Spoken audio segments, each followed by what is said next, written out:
Hello and welcome to this week's broadcast of the Esports Tower Rumble in Overwatch. We are broadcasting live for the very first time from the Shenandoah Esports Arena. Tonight, we kick off our Esports Tower Invitational with 4 hand-picked Overwatch teams ready to face off. We kick off this week with our group stage games. I am your host, Xander Merlesmith, joined by Josh Cunningham. Josh, tell me a little bit about what's going on tonight and what we have to look forward to. Tonight, we have the Esports Tower Summer Invitational Rumble, and I am so excited. It's consisting of 4 teams. Tonight, we're going to be watching the group stages. Each game will be best of 3, and your teams will be the Barracudas, Scorpions, Lynx, and Vipers. These teams have been handcrafted by our friends over at Esports Tower to provide some really competitive matches for you folks tonight, and I am really excited to be sharing them with you. Starting off with our first map and game mode, which is going to be New Queen Street on push. That will be for every game tonight will be New Queen Street first, and followed by the Escort and Hybrid game modes, which the loser will pick after map number 1. I'm really excited about tonight. Xander, who is starting us off? Well, for match number 1, we've got the Barracudas taking up the Lynx. And, I mean, this is going to be a great matchup. All of these players, as we've said, have been invited to this invitational, top players from Esports Tower in order to play and really compete in front of some great crowds. And basically, I'm looking forward to a lot of these matchups because it looks like we've got a couple players from previous Esports Towers teams. Specifically, from the Barracudas, we've got Big Dream and Avian, the DPS line, that have played together. And the coaches are really looking forward to watching this and hoping that a lot of their familiarity from previous Esports Tower Rumbles is going to really help push that team forward. And as far as Lynx, you want to talk a little bit about those guys? Yeah, absolutely. The Lynx are a team that the coaches are still looking for an identity heading into this event. You know, they haven't really made quite the impact that the Barracudas have, but tonight is their opportunity to do that. I'm really excited to see if they're able to. Practices recently for them have had some rough spots, according to the coaches, but I'm sure that they'll be able to get through that tonight, and I'm really excited to see what the Lynx are able to bring to the table. Me as well. And it looks like we've got our first matchup ready to rock and roll. So we're going to dive right into this. And it's push. So, Josh, why don't you tell me a little bit about push and what we can look forward to in map number 1? Push is the newest game mode in Overwatch 2. And that's right, we are on Overwatch 2 tonight. So that means we will have the 5 versus 5, which means 1 tank, 2 DPS, and 2 supports. But the push game mode itself will have one objective that both teams are trying to fight for, and it's this robot that's pushing this wall towards the other team's spawn. As the robot's moving the wall, the enemy team who does not have control of the point will be able to fight back for it to get that robot to start pushing the other wall that will push in the other team's direction. So, you know, there's going to be a lot of flip-flopping of that robot. There is a time limit as well, so if that robot is not able to push one of the walls to one of the spawns before the time runs out, then the winner will be decided by who can push their wall the farthest. So again, they're trying to take control of the robot to push the walls to the enemy spawns. Yeah, a bit of tug of war in this first map, which we're going to be seeing 3 times tonight, which I'm really excited about. It really showcases a new game type excellently. And we'll get to see how a lot of these teams face off really in new territory for everybody. So this is before the robot is even unlocked. We're going to see a little bit of a skirmish here around the initial area of contact. Bonesaw going to be taking on the first frag of the game against the Big Dream, and Lynx coming out very strong before it even opens. Bonesaw finding 3. Ame taking out Glory as well. Glory being the Glory being the one of the leaders for this team on Barracudas. So when that tank player falls, you know, Barracudas kind of has to reset. Yeah, and they're going to have to try and figure out, I mean, they lost 3 there, and so it was smart of the other 2 players on the Barracudas to back off and not try and stagger those spawns at all, because that can really start to snowball, especially in this early game, as Lynx pushing further and further along. If they were able to take out those 2 players with a staggered spawn, then that was just going to continue getting that robot pushed forward. And on top of that, the further you push it forward, there are actually additional checkpoints that you can receive that will push your spawn closer to the robot. So, that being said, now we have another great skirmish from the Barracudas trying to regain control of this, and they've got the numbers game. Yeah, absolutely. Both teams running the same comp here, which is going to be, well, almost the same comp. Mango going to be doing a slightly different pick with that Moira, but this is going to be the Junker Goats comp on both sides for the most part, minus the Brig for Lynx. And what that really means is that both teams have a lot of sustain in these fights, and you really have to take out that enemy Junker Queen first, which is that tank. Glory's on the tank, and so is Diamond Dog. So once one of those players falls, that really opens up the fight, as we saw in that last team fight, where Glory was able to take out Diamond Dog and then had really just open shots on Bonesaw and was able to have the Barracuda's team just roll through the rest of Lynx. After that main tank kind of fell. They have a lot of support abilities and just really powerful. Glory just really, really strong on them as well. Junker Queen, an insane addition to the game. Yeah, I'll say, kind of a Swiss Army knife, playing a lot of different roles, able to lead on the enemies, tank a lot, and also a lot of healing with a cooldown, an ability with a lot of cooldown, or short cooldown, I should say, self-healing and allied healing. But now it's going to be the Barracudas taking back control once again, trying to, I guess at this point, just push their side a little bit further. You can see the max distance pushed out by Lynx so far on the right side. It's that little gray indicator that Barracudas need to get to in order to take the lead in the match. Yeah, and Barracuda's looking really strong. They have 4 ultimates ready. Well, 3 were actually activated. Glory now has theirs as well. And just a really, really strong game so far from Barracuda's. Only 2 ultimates, and both of them were already used from Lynx in that team fight. So, you know, Barracuda's just doing a great job overall in these team fights and just rolling through again. Just Glory. Oh my gosh, Diamond Dog, Panda, Bonesaw, and Ame all going down to continue this Barracuda roll. They're still not quite in the lead there. I mean, they only have about 7 meters to go, and a lot of the players from Lynx just falling. And no real ultimates from Lynx coming up to speak of. So looks like Barracuda's currently in a really good position to try and pull this one within striking distance. It's basically within striking distance, just about a meter left to take the lead here. And this Brig, not Doomfist, is doing so much trying to stay alive, keep the team alive, and really just doing so much for the Barracuda's support line here that I don't think Mango is finding the same value with on Moira. Although Ame finding a lot of value there, able to take out Not Doomfist as well as Glory, really opening up this fight in favor of Lynx, who now again has control of the robot, who's about to be pushing that wall again.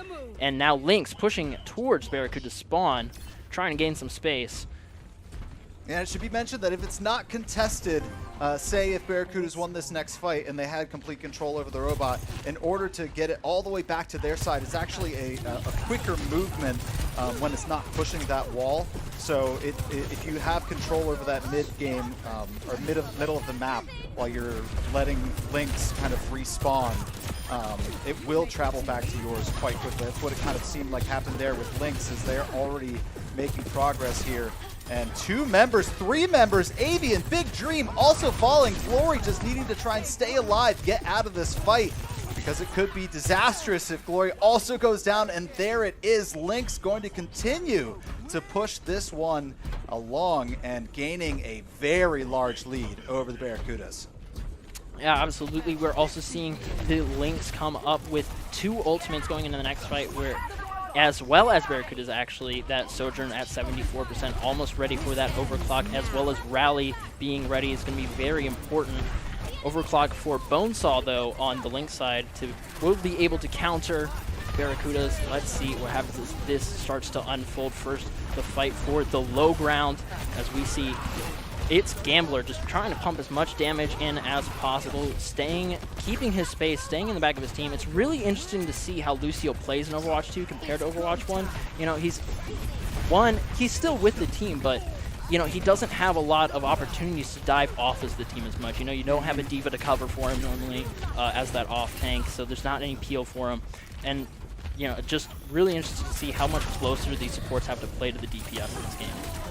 Barracuda is rallying very well here. You saw Ame fall just a moment ago. Now Pando and Mango falling as well. Ame back in trouble already, and the health bars of Lynx not looking good as they continue to fall. Barracuda is going to continue to push this one along, though still not in the lead. About 34 meters to go before that happens, but with 3 ultimates ready for the Barracudas, it's looking pretty good that the next team fight may also go in their favor if used correctly. That's going to be 1 down already, but Big Dream falling, not Doomfist once again. All right, I ate my words. Barracuda's struggling a little bit here in this next one.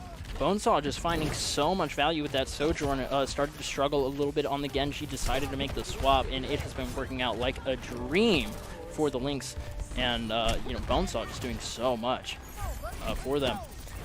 Glory, though, still holding on to that ultimate, which is going to be very important. Adding that anti-heal is really able to open up so much for a team fight. It means that you don't have to have that Ana on your team anymore to be able to do that. And here it is, that charge through is going to go, and now we're going to see them try to collapse onto the Moira. Moira not going to be actually able to take him down. However, Ame was found. And Glory just pushing through up onto Mango, Big Dream taking out Pando, and now that will do it for this team fight. Diamond Dog finding one before it's over. I mean, I think that was a perfectly timed beat dropped by its Gambler there.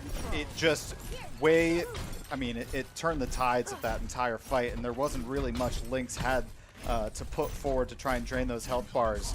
And, you know, you just have, because of this 5v5 nature of the game, you lose one, it's a lot more impactful almost than it used to be with 6v6. So getting at least one pick off of one ult based off of that, huge implications for the team fight.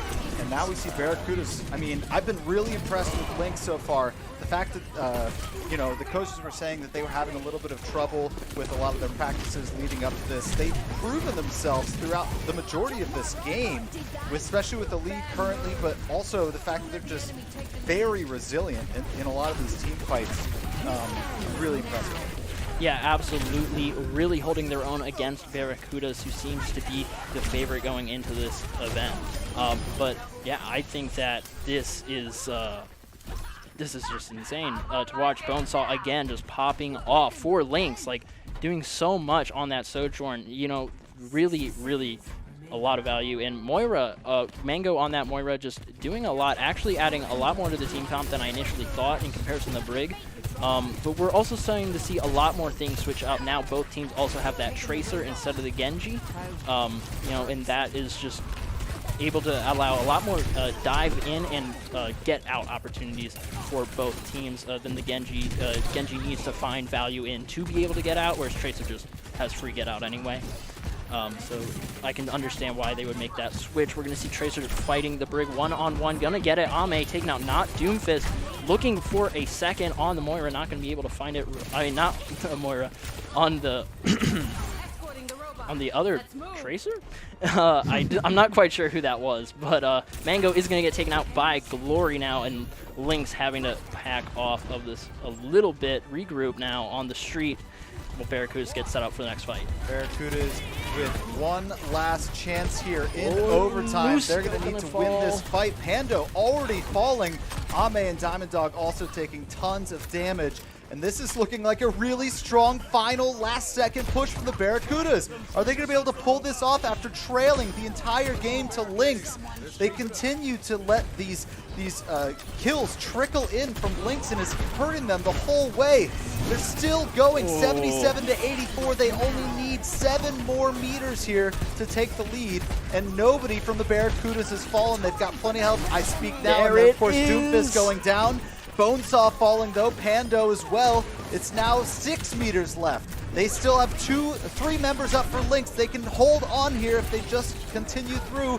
No, that's another one. Ame going down. Diamond Dog, the last person standing, and just holding on and trying to stop this push any more than they can. But here it goes.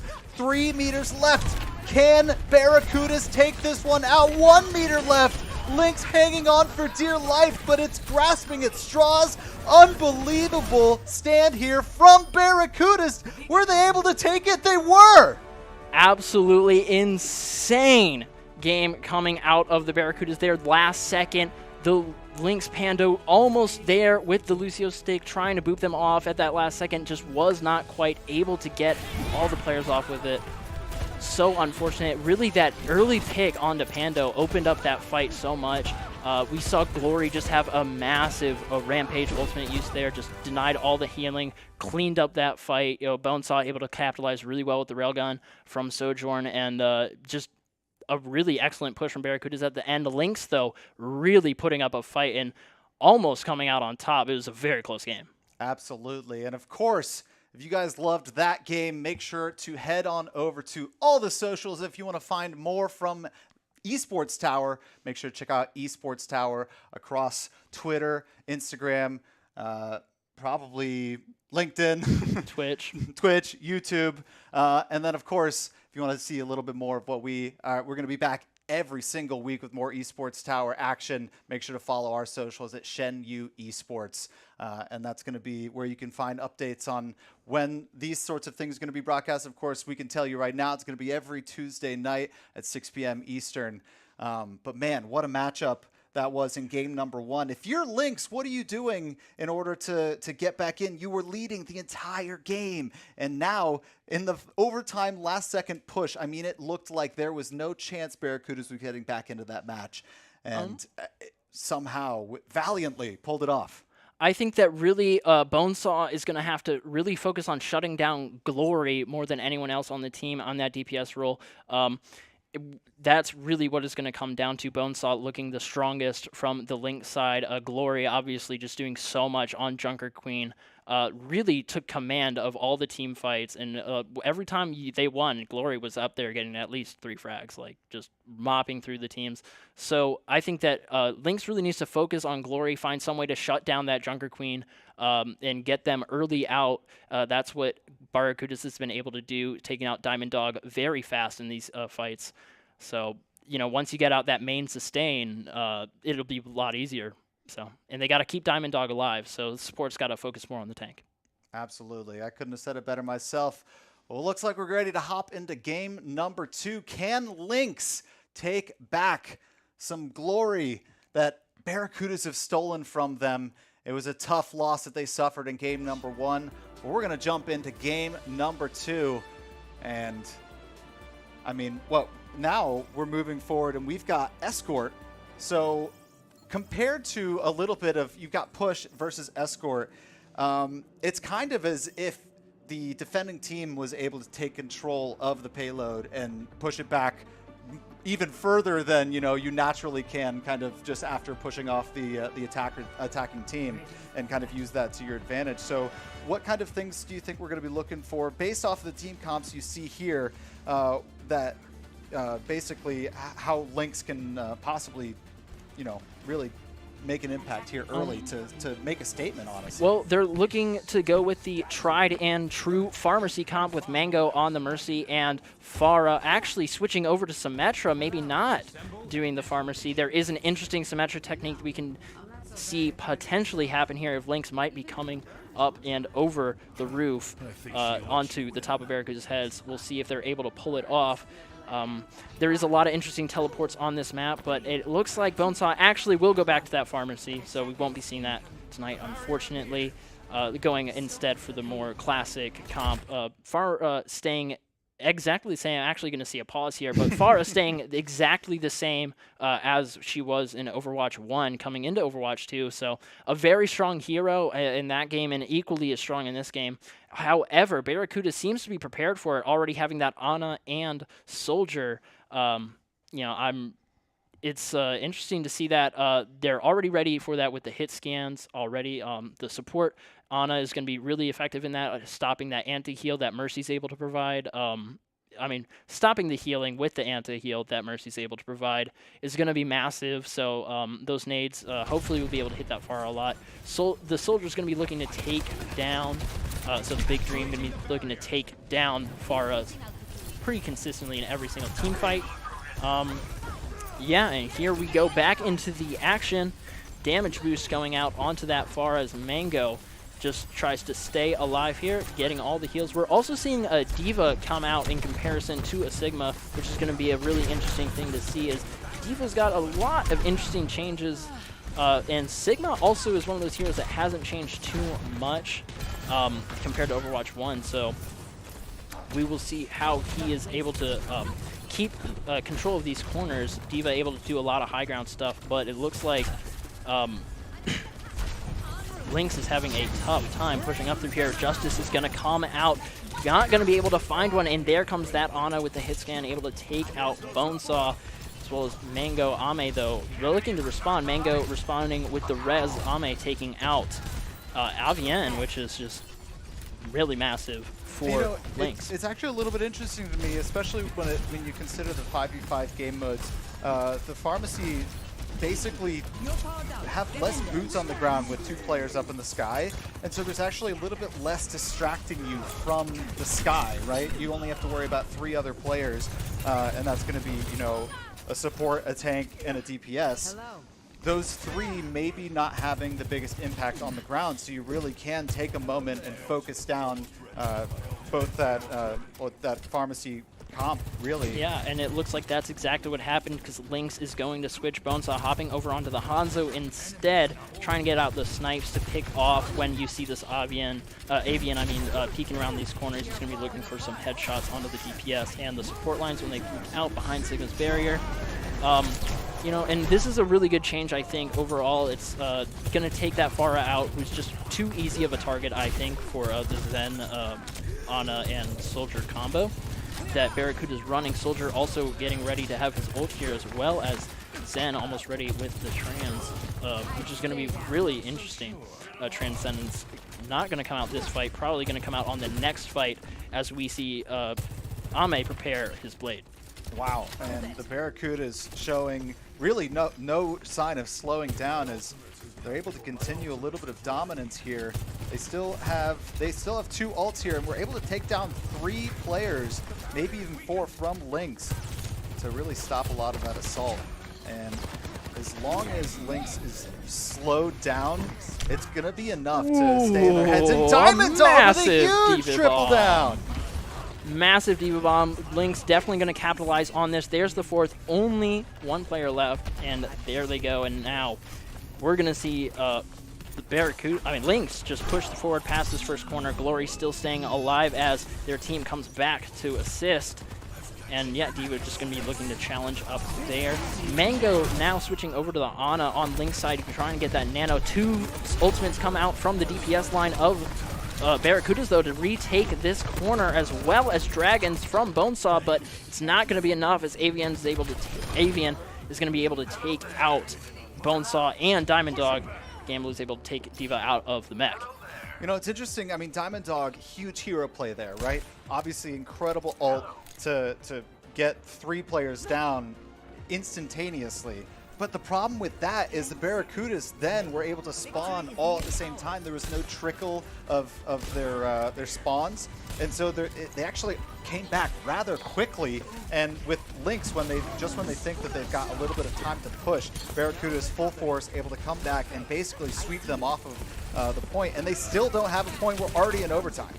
Yeah, and I think that really speaks to the game design of Overwatch 2 compared to Overwatch 1. You know, in Overwatch 1, when you'd win those team fights, you'd completely team kill, clear it out. Normally, you'd be able to get an entire objective off of that, and that's just not possible anymore with the way the current spawns are, how much faster everybody's moving, and just, you know, how much there's less team members, right? So, when you get that full wipe, yeah, it's easier, but it's less people that are coming back to be caught out, to give you ult charge. So, you know, there's just a lot less things to worry about on that defensive side for things like this escort, where if you do get that team kill, you are able to come back to the next corner a lot easier, like we see here. Glory pushing forward a little bit. Bonesaw almost back to that ult again, as well as D.Va almost ready with the bomb. And Lynx are going to be looking to make their next push here soon. 1 minute and 40 seconds left on the clock for them, unless they get a checkpoint. Bonesaw and Mango falling. Glory putting the hurting down. Pando actually, though, with the res, and that's going to bring Mango back up. But just like that, Ame going to be down, and that's going to leave Lynx with just 4 players. The Barracuda's full force. And wow, look at that. The big dream on DPS, laying down the hurt, and Lynx 4 down. Yeah, some excellent smooth tracking there. I think that Barracuda's just doing a phenomenal job holding this high ground. They're playing it really well. You know, they're not stacking too close together to where D.Va's able to just farm ult charge off of, you know, hitting a lot of people at range or anything like that. Sigma's barrier is absolutely massive. Glory doing such a good job keeping this space for Barracuda's. Lynx doing their best to try and take it, but it's really hard for them to do without ultimates. So we're seeing Barracuda just have a lot stronger ability game when it comes to not having the ultimates, and then Lynx just really relying on those to come back in the fight. But Big Dream, speaking of, going to use his visor, take out Pando. That's going to open things up again for Barracudas on this defense, taking out D.Va Mech and Ame. There goes D.Va. Glory finally taking out Bonesaw, and all that's left is Mango with Pando respawning just now. Barracuda's seeming to really have this point of the map locked down. Making that big U-turn up the hill. What a chase seems from to be Glory. a really tough part of Lynx's game. And they haven't been able to push it. Now, honestly, it's pushing even further back. Barracuda's a really strong defense. And Lynx, I mean, they took it down to the wire to get checkpoint number 1, and now they've done it once again. They barely are holding on to overtime here to try and get checkpoint number 2 and get their second point of the map. Ooh, Avian popping off with the double, as well as Glory finding 3. Doomfist, or finding 2, and not Doomfist, taking out Ame, who switched back over to that Pharah in a last hope to try and retake this high ground using that ability to fly up, but it just was not enough in the end. And Barracuda's doing a phenomenal job holding the high ground and just not letting Lynx push past any further. Yeah, and we'll see if it's that portion of the map that was particularly strong or difficult to pass on offense, or if, you know, Lynx is going to be a bit softer on the defensive side, and Barracuda's just, you know, the stronger team today. Yeah, we will definitely see that, and that will be decided this match. Well, actually, no. If Lynx is able to come back, have a strong defense, we will see a game number 3. But yeah, Barracuda's just looking so strong so far.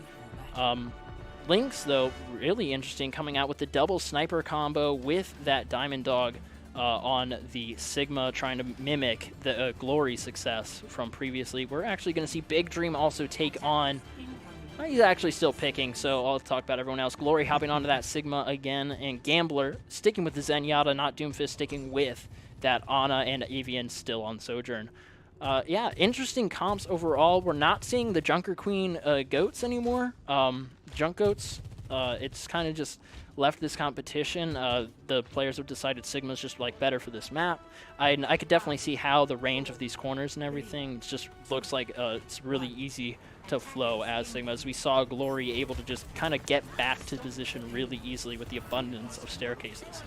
I really like the idea of Ame going onto this Widow here to try and get those quick picks, because if they're able to pull those off, then the rest of the team can swarm in, and that's going to be 1 down onto Big Dream. That's a big snipe, and it's going to slow down the aggression from the Barracudas, because they know that basically, if you ever try to push in without the numbers, then you're going to, you know, have a big disadvantage, and especially in this 5v5 format.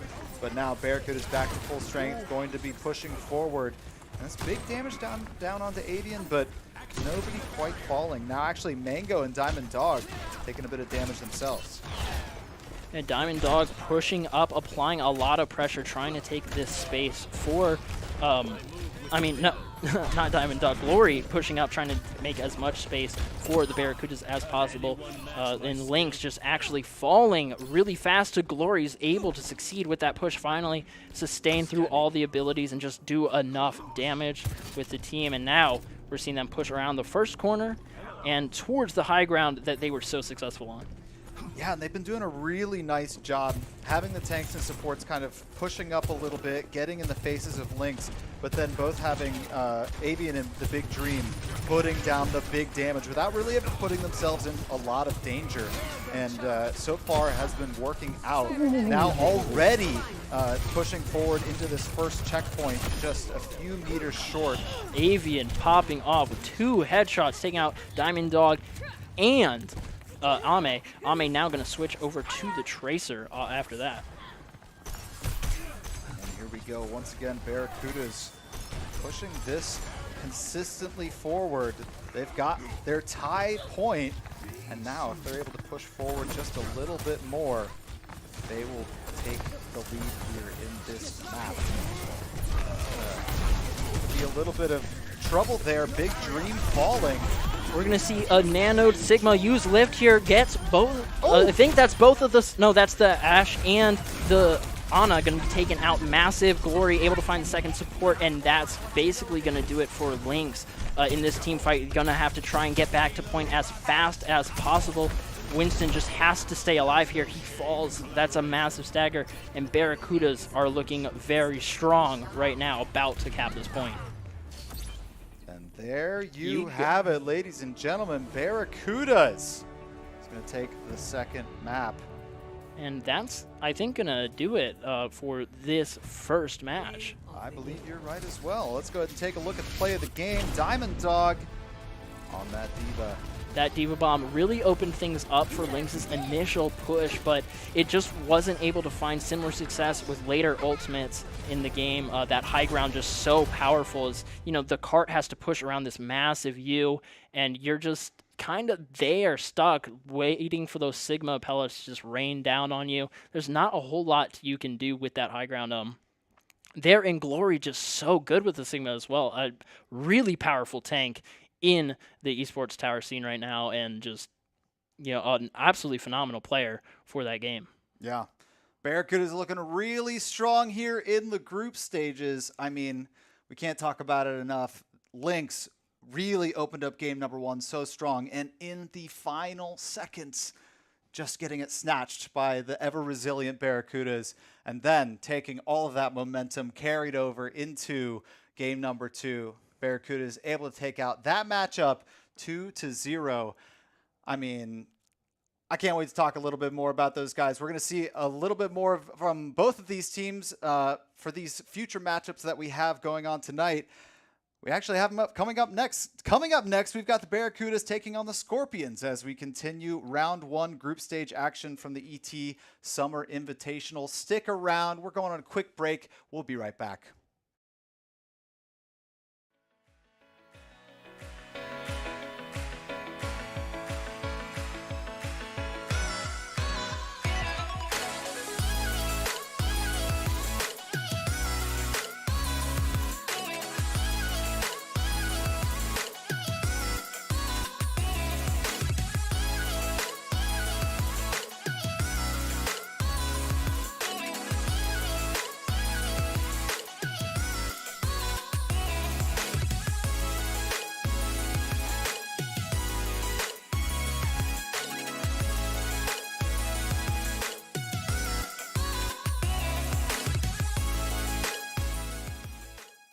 You want to rank up in Overwatch or Valorant? Score pro advice at esportstower.com. Improve your game sense, improve your team play, improve your performance under pressure. We'll match you with great players and professional coaches to help you win.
Welcome back to this week's broadcast of the Esports Tower Rumble in Overwatch. We are broadcasting from the Shenandoah Esports Arena. Tonight, we kick off our Esports Tower Invitational with the group stages. I am Josh Cunningham, and joining me to call the action tonight is Xander Merle-Smith. Xander, tell me a little bit about what we're about to see. Well, we just saw the Barracudas facing off against the Lynx. Now we get to see the Barracudas facing off against the Scorpions. So we'll see just how dominant the Barracudas can stay, or if the Scorpions will dethrone them here in the group stages.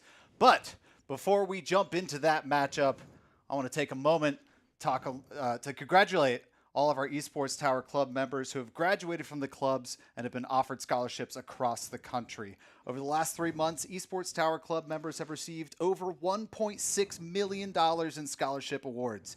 These students have not only worked hard in their in-game play, but worked hard academically and have earned these scholarship opportunities.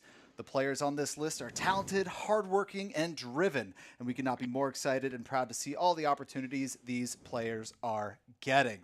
What an amazing statistic. Esports Tower helping out all of these players that are getting involved. And if you also want to get involved, make sure to go over to esportstower.com. If you're interested in Overwatch, they do have a 2-week free-to-play promotion that you can get involved with a lot of the coaches and see if you are a right fit for this program as well. So, jumping back into the next matchup, I am really interested to see how the Barracudas are, how strong they are, because they looked like they were basically, on their back foot for the majority of that push game type. Now, is it the game type? Is it the map specifically? Or is that kind of a weakness in their game because it's very new to their, skill set? Or is it really just that, they were able to stay focused even in the face of adversity with Lynx continuing to barrel down, and then finally just weathering the storm and pushing through. What's your take on that?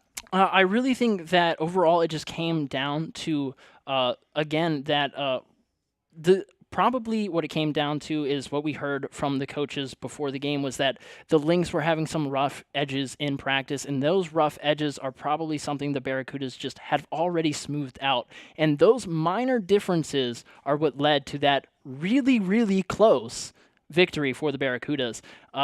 We saw both teams taking excellent advantage of high ground, taking excellent advantage of Junker Queen's new abilities and that new comp that is available, Junk Goats. And, I think that Barracudas just overall had a cleaner game because of Glory, for one, just, really stepping it up. And also, I think they just made better team comp decisions earlier on than Lynx did. Lynx had to do a lot more of the switching, whereas Barracudas just was able to continue to stay with the comp that they started on most of the time. They did make some switches here and there, but overall Lynx was the one who was kind of pushed onto that back foot, and, Barracudas really took advantage of that. Yeah, you kind of get settled into your roles and you know what to expect from your teammates, especially as the coaches were talking about some of these players getting to play together on previous teams and previous Rumbles. So we'll see if they're able to continue this dominance that they showed in Lynx now against the Scorpions. It looks like we're getting ready for game number 1.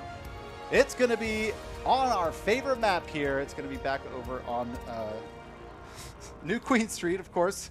It's a new one. So, and now we've got back to this push. Now, it's the coaches were saying Big Tree plays the best on the big stage, and that clearly came to light here in this last game. But some of the coaches were also saying that Blank on the Scorpions is an absolute force on that Junkrat, and they say the coaches say that any team who doesn't respect the rip tire usage will pay the price.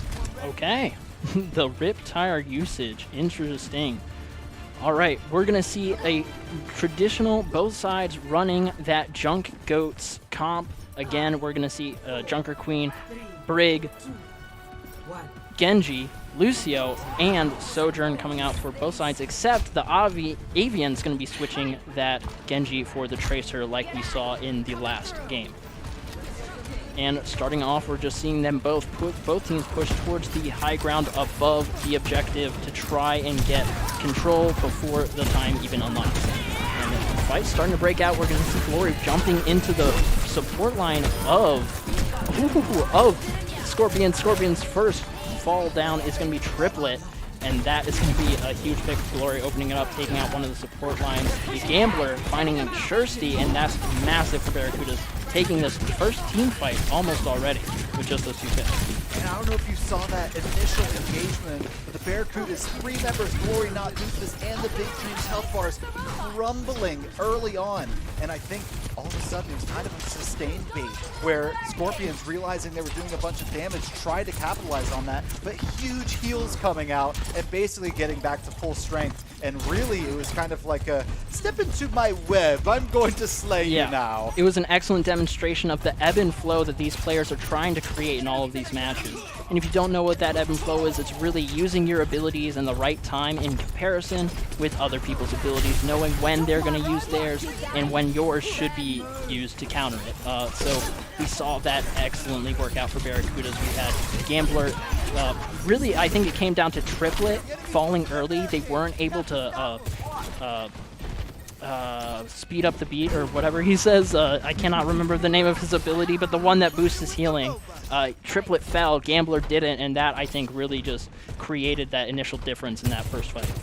And you know what? Actually, we just heard that Shirsty and Iris, or LR15, actually played alongside Not Doomfist and Glory in their spring Overwatch Rumble. So now it's kind of interesting to see how the familiarity against those 2 players that they used to play with, how they can use that knowledge to you know, try to gain an upper hand. And I mean, obviously, the same thing goes for Not Doomfist and Glory. I mean, they're already in a very momentum-heavy team at the moment. They're already winning, at least in their first matchup against Lynx.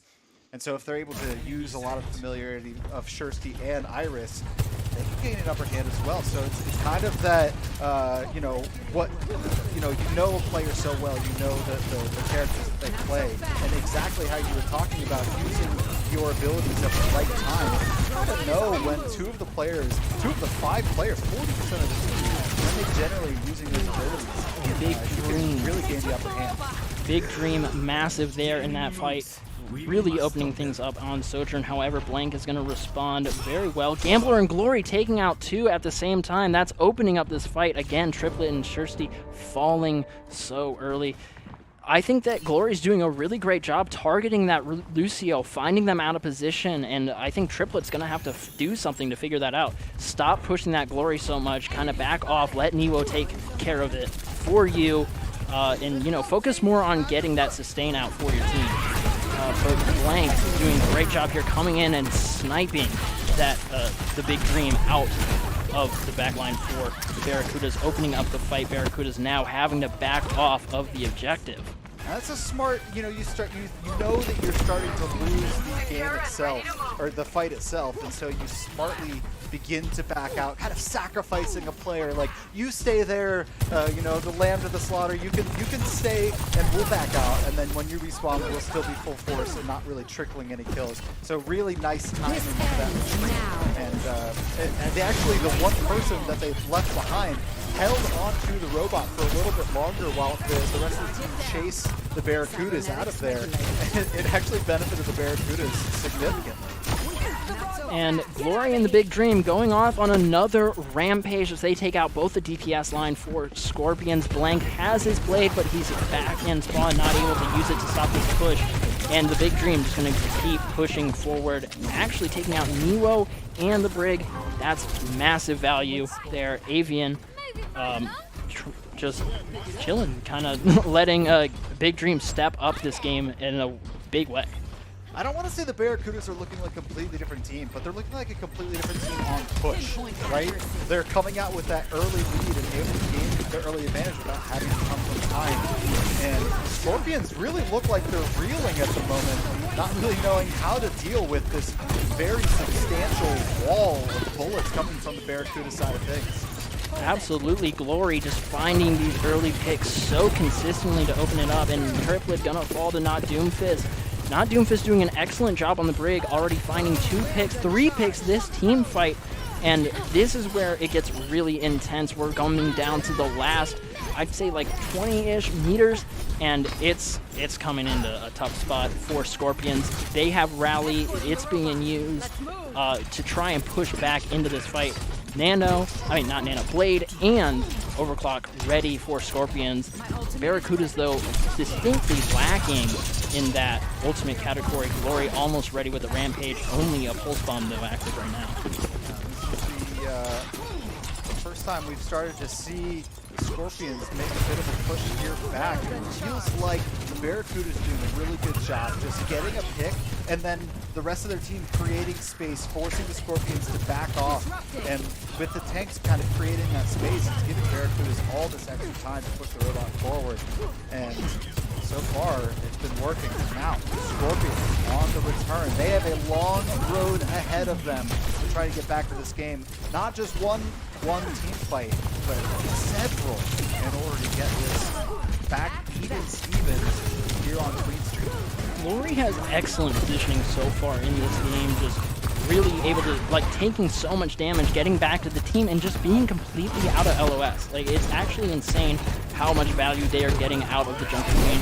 And, oh my gosh, just absolutely destroying through this offensive line. And from the Scorpions, Rampage ready to go. Barracuda's coming up on 4 ultimates, looking to put this in the way, put this in the bag. Triplet fall and Scorpions need to back off a little bit. Barracuda's pushing that robot once again uncontested back along, and haven't seen any sign of the Scorpions as they're waiting for those spawns coming finally on this turn. Contested. Look at all those coming through. The massive anti-heal. Absolutely. It's going to be huge, hitting maybe 2 or 3 of the Scorpions on that assault.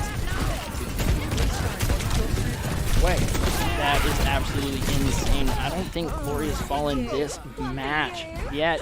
Niwo coming up on a Rampage, going to try and use that in a last-ditch effort, probably in combination with the beat to just try and push through this last Barracuda's offense. Well, not last, we still have 2 minutes on the clock, so after this, they're going to really have to just keep sustaining in their spawn. And it's going to be a very tough match for the Scorpions unless they are able to get control. I love this flank here, focusing down the tank, trying to take out, sustained blockage, everything, and then leaving basically the remainder of the squishy characters left on the map. And so far, very aggressive assault here from the Barracudas. Yes, finally starting to fall as the Scorpions sustained through with a couple of ultimates of their own. But man, they had to expend so much in order to stay alive here in map number 1, as they were basically Barracudas were knocking on the Scorpions' front door, and if you don't win a team fight there, then you're in big trouble. Yeah, absolutely, and this is another thing about Overwatch 2, not wanting to have those really fast games off the team kills. Being so close to the spawn with that objective makes it really difficult for these offensive teams to make that last push of that 10 or so meters. And it's just really difficult for the Barracudas, especially when they do not have ults. Blank looking to use theirs soon. Big Dream coming out with some massive picks. Blank trying to do his best to get any value out of the Blade, but not going to be able to find any as AVN pops off, finding 3. And it goes back in favor of Barracudas. Yeah, that's a tough spot to be in. If you're coming straight at somebody with a sword, you're looking at 5 people, all with guns. It's not going to look good for you. And I'm really loving, how Barracudas, they don't necessarily need to get all the way to the end. They just need to outlast the Scorpions to prevent their pushes. And a couple of their last couple of pushes have been very sustained. They've taken a while. They've taken a lot off the clock, preventing the Scorpions from even being able to be on offense. They have to be on defense this whole time. And it's really basically just giving them, an opportunity. But now, once again, they've retaken control. And just like the Barracudas have, do the Scorpions have what it takes here to continue past this 30-second mark into overtime and get to 107 meters? That's a tall order. That definitely is. We saw Shursty really open that fight up with the ultimate overclock, but now Scorpions completely without ultimates, trying to charge them as fast as possible. We're seeing Rally come out of Barracudas. They're almost on Rampage as well. Overclock coming out from Big Dream, and this could do it. Although the massive boot from Triplet going to shut down the Overclock, and now we're going to see, hopefully, Scorpions try and come back into this team fight. Glory taking out Triplet, though, and it's going to be very tough. Sadly, in the push game mode, when you're stuck on that defensive side, and you're not gaining meters, it's still really good for the team that does have control. You know, when you're stuck on defense, you just cannot win. So it's really unfortunate to see Scorpions were not able to get out of there, but oh my gosh, was it a good game. That's going to be the Barracudas continuing their dominance here. Let's take a look at the play of the game. I'm assuming it's going to be from the Barracudas, and of course, it's going to be Avian on that Tracer. Let's take a look and see what we have here. This might be that triple kill that we saw right at the end. Yeah, it is. There's the blade coming out of Blink, and now we're going to see that one. 1, 2, and here comes the third.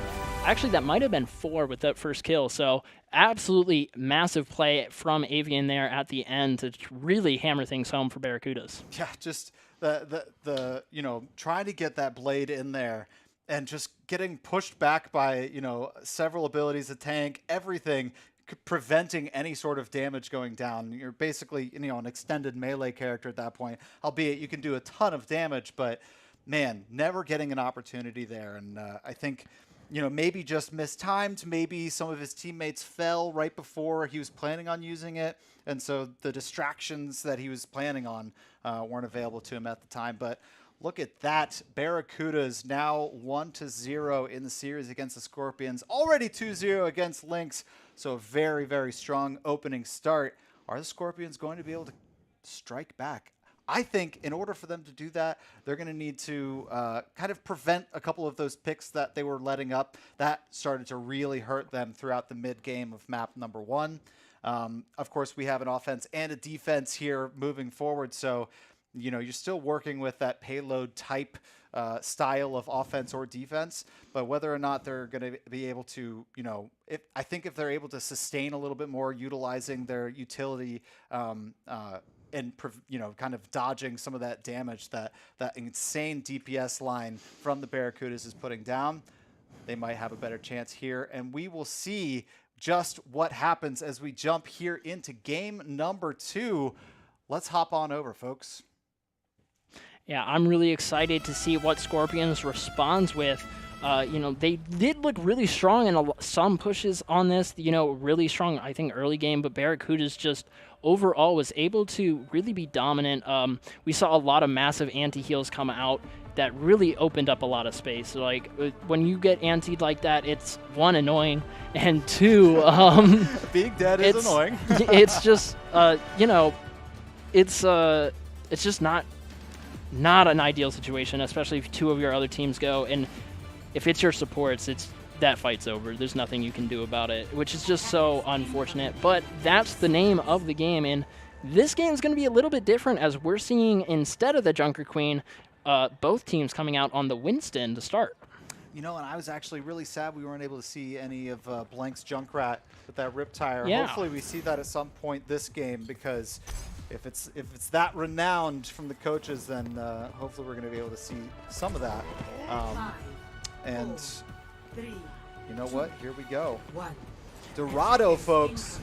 Classic map from the initial Overwatch, but now in daytime. Massive anti-nade coming out from Triple is going to find not Doomfist right off the bat, and that's massive for Scorpions on this defense. Nevo going to find Gambler, and that's both supports taken out from Barracudas. Now Scorpions trying to clean up this fight before they respawn. Nice jump from Nevo, just taking out Big Dream there. You know, not too much you can do when you do not have supports and there's a big monkey in front of you. So Sojourn just gonna fall there. And Scorpions looking really strong, able to utilize this high ground and get a lot of early picks. Triplet really opening up that fight with that huge empty. This is a good point of the map for the Scorpions. You know, Barracudas, if they want to try and contest that high ground, it's going to take a couple abilities and try to they're probably going to not have numbers unless they kind of take a back route up to that top area. So Scorpions here with opportunities now to try and hold them early. If they're able to hold them early, Barracudas may not be able to get that momentum going. Scorpions need to really set a standard for how they're going to be approaching map number 2 here, especially Barracudas already being up 1-0. Unfortunately for the Barracudas, it looks like Glory's just not finding a lot of dive opportunities and has to stay right in front of the supports, just being focused so hard by Scorpion's DPS whenever they make a move. And Glory, we saw, really was the key in opening up a lot of the fights in the previous game. So I think that they figured that out. Glory, again, finding Niwo here now in Big Dream Falls. Like I said, opening up the fight opener. But yeah, the opportunity just wasn't presenting itself earlier. But when it did, Glory did an excellent job of capitalizing. And now we're seeing Barracudas push through towards the first checkpoint under the archway. And I'm just seeing Shursty back up more and more, trying to put shots down. I was thinking to myself, wow, doing a really good job staying alive and continuing to back up while giving time to the rest of their team to kind of swoop in. But then all of a sudden, you've got a monkey in your face. Glory closing that gap and creating space for the rest of his team. And I mean, what a job so far from the Barracudas, able to get through that first really kind of fatal funnel of theirs. And nearly up to the first checkpoint and the point itself. And now we see a little bit more. Wow, Niwo, Blank, and Triplet all following, but a little bit of trade out by on the Big Dream and Glory. And finally Iris falling as well. So a little bit of back and forth from these two as Scorpions start to kind of dig in here, trying to hold them off at that point number 1, but to no avail. Barracudas now with the first point of the map. Yeah, and Barracuda's doing a great job. We saw Gambler use his Transcendence right at the end there to just secure that point in case anyone else jumps on. And Niwo doing a great job so far, but it looks like Glory has found their rhythm on this map now. Is finding a lot more of these dive opportunities and isn't stuck just in the support line anymore. Niwo with a big pick onto Gambler as well as Shursty taking out Avian. We're going to see Glory find Blank. That's going to be huge. Monkey Niwo, I mean, going to pop Primal, and now he's just going to be bouncing them in the corner. Not able to get the frag, though, and that's very unfortunate. No jump left, and Niwo might fall here, just barely alive, though, as Shursty's able to take out Avian again. Gambler trying to help now, coming back from spawn. But Scorpions did a great job, I think, stopping that push. And Barracudas just now has to regroup a little bit and come back into this high ground, and we're going to get ready for the next team fight. But Avian picked again by Shursty. Shursty popping off with those headshots onto that Tracer. Yeah, and that's a little bit of that familiarity you've got with the other team as Shursty continuing to impress with some of these sight lines that they're able to find. Now Niwo unfortunately falling, but 3 members of Barracuda's already down. Big Dream just trying to stay alive, also going to fall. Can Glory escape? Unsure yet, but Shursty also going down there. And now Scorpion's going to regain control temporarily as a little cheeky extra movement on the payload from Glory as they eventually back up. Yeah, using great use of the jump there from Winston to kind of just maximize their effect on the payload before retreating back to their team. Kind of a risky play, but it definitely was safe enough. And, you know, it paid off. Yeah, they got a little got bit that safe. ability for a clean disengage. It was a really smart idea, and honestly, really great game awareness, knowing that the Scorpions hadn't quite pushed up more visibility of the payload quite yet. And every inch helps. That's exactly what he was able to do. Now Barracuda's looking pretty strong. Shursty's already fallen. Blank and Niwo already down. Now just Triplet and Iris standing with just Big Dream to show for it. Barracudas with the numbers game here, and they're going to continue this payload pushing forward as the rest of the Barracudas start to take position here for this second checkpoint. Iris going to be looking to use this Transcendence from behind to kind of stop this payload from touching checkpoint, as Barracudas almost have checkpoint 2. We're going to see Transcendence pop from Gambler, and that's going to be mimicked and mirrored by Iris. Now both Transcendences off the map. That's the only support ultimates currently active right now. So these offensive ultimates we're about to see are going to be massive. Shursty finds 2, though, not even needing an ultimate. Taking out Gambly and Avian. Big Dream responds with a shot onto Nebo, but Blank takes out not Doomfist, and that's both healers down for Barracudas. Man, that little room, 2 giant monkeys jumping around, smacking people, that was absolute chaos. Yeah, absolutely. We are seeing an insane hold here from the high ground of Scorpions. They're doing an excellent job of splitting up Barracudas and just keeping them off of this second checkpoint. 10 seconds left. This is Barracuda's potential last push. And they only have overclock to show for it. They're probably going to nano overclock here in a second. There's the nano. There's the overclock. Big Dream gets shut down immediately, though. And actually, the nano went on to, I believe, Glory. Just to jump in there, and Glory able to take out Iris, and Nebo falls to Gambler. This could be massive for Barracudas, almost able to touch here, and it looks like they're going to get checkpoint. Wow, what a job by the Barracudas to not only get the extra point with the extra time on the clock, and while Scorpions are rezzing here, they're going to be able to get a little bit of extra distance on that payload. And that was huge for them, because only having 1 point, I mean, it can really be tough to defend a second point for against the Scorpions, because they're looking really, really strong right now. But as I say that, Barracuda's nearly already halfway to the 3rd and final point. Obviously, one of the most difficult to get here on Dorado, as the whole action kind of takes place in a couple side hallways and 1 giant room, and they seem to have picked all the side hallways. Yeah, it's really important to take this high ground, but it is so difficult. Glory takes out Nebo. That's a massive opener. We're seeing Shursty still set up on this high ground outside. Throw the Bob, and Transcendence going to pop to keep Barracudas alive. Bob going to get taken down, and Barracudas still barreling through that high ground, looking to close this out. Less than 30 seconds on the clock. Now Transcendence on Iris. Will it be good? They are able to sustain a little bit longer. Anti going out onto Glory, but it's not enough.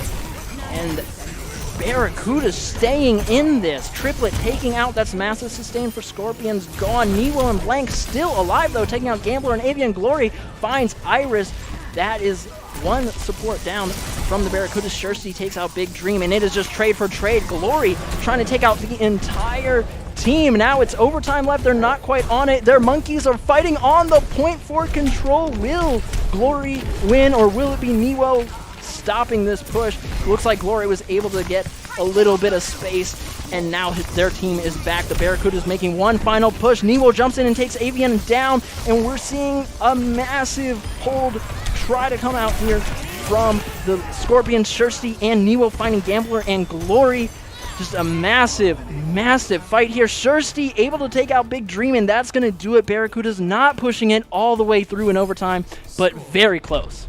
I mean, regardless of whether or not you get that 3rd point or not, right? They got it 2 inches from that 3rd point, and that already is setting a super high bar for the Scorpions to respond with. They barely got point number 2, and then, wow, the ability to continue that push through to almost getting that 3rd cap. Unbelievable stuff, and I think they really managed the time that they gained on the clock, that roughly a minute and a half that they got, really well, because for that minute and a half, they didn't necessarily need to have anybody holding on to the payload. They could put all 5 in those side hallways, you know, vying for position a little bit. And when they finally were running out of time, you know, you start pushing people down onto the payload. Obviously, they had people kind of, you know, going from the side a little bit, pushing it up inches at a time, but you know, utilizing the time on the clock and not necessarily worrying about being on the payload that entire push in that 3rd point. I think that Barracudas handled that brilliantly, and they got so much distance for it. Yeah, absolutely. And Glory just did an excellent job popping the Rampage at the right time. We saw Transcendence come out of Gambler to stop that Bob. Just an excellent ult trading there from both teams. And that fight was just so long. It was such a sustained fight. And it just kept going until the very end. It was, I think, like 20 seconds. Once it started fighting up on the high ground, that's where it just happened. Yeah, and I love that Nebo and Glory both saved their ultimates until that overtime, because they both knew that pushing the other tank off of that point was going to be the most important thing in that moment. So saving it for the right time, and unfortunately for both of them, the other person was thinking the same exact thing, and so it just became a big old backhand fight. Absolutely, and we're seeing it again, except this time with lightning guns. Glory going to come out on top. Nero did take out Avian to begin, and I did want to say we saw a very similar play come out from Not Doomfist, who hit the ante and it caused Triplet's death again, so that's very common, it seems, for these Anas to be able to hit here in Esports Tower. I mean, and those picks on... best. Absolutely, and you know, these Anas just doing a great job countering each other, both finding very similar value. It shows just how competitive these teams are.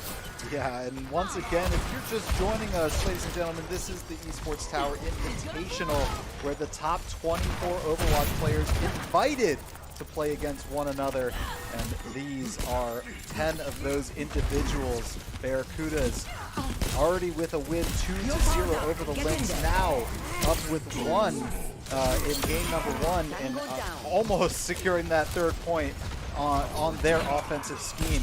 But now the Scorpions striking back, or attempting to sting of their own, and Barracuda's starting to fall a little bit here. Glory already down, just res, and now looking quite healthy though. Scorpion's going to have to put a lot of damage down to try and get through this one. Yeah, we already saw the first nano come out from Doomfist in that last fight, and it looks like Scorpions are just trying to stay in on this payload as much as possible, trying to keep this momentum going, but there's just not a lot of players on the point right now.